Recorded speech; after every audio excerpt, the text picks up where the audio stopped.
L'Ouganda subit une nouvelle fois un recul important du tourisme sur son sol. L'épidémie d'Ebola effraie les touristes et frappe durement l'économie.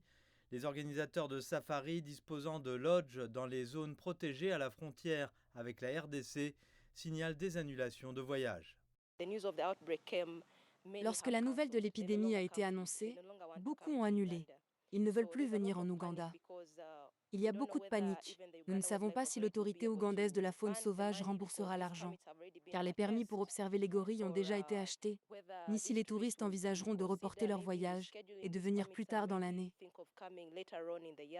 Les États-Unis, le Royaume-Uni et le Canada, principaux pays pourvoyeurs de touristes en Ouganda, ont émis des avis strictement défavorables au voyage dans ce pays.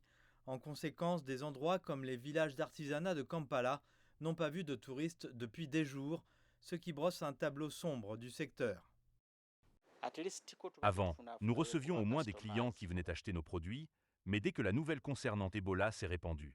Si nous, les Ougandais, avons peur d'Ebola et de la rapidité avec laquelle il tue, qu'en est-il des autres pays? Honnêtement, cela nous affecte et il n'y a plus aucun client. En fait, nous venons ici, nous restons assis toute la journée et, à la fin de la journée, nous n'avons vu aucun client. L'Ouganda accueille près d'1,6 million de visiteurs chaque année. Le secteur a connu une croissance significative ces dernières années, les recettes touristiques ayant dépassé les niveaux d'avant la pandémie.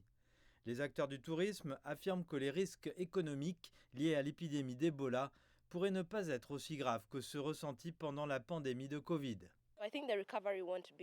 Je pense que la reprise ne sera pas aussi difficile qu'elle l'a été avec la Covid, car depuis l'annonce de l'épidémie d'Ebola, la situation a vraiment été bien gérée. L'Office du tourisme ougandais insiste sur le fait que le pays est sûr pour le tourisme et que la situation est sous contrôle. Des systèmes rigoureux, assortis d'une surveillance et d'un dépistage strict, sont en place à tous les points frontaliers pour éviter toute nouvelle propagation du virus. L'Ouganda a été le pays qui a le mieux réussi à contrôler le coronavirus. Vous pouvez vérifier combien de personnes les autres pays ont perdu, car beaucoup d'entre eux n'ont pas pris au sérieux la lutte contre la maladie. Ici, nous l'avons maîtrisée. Par conséquent, Ebola n'est rien comparé au coronavirus. Le tourisme est l'une des principales sources de revenus de l'Ouganda, rapportant environ 2,5 milliards de dollars par an.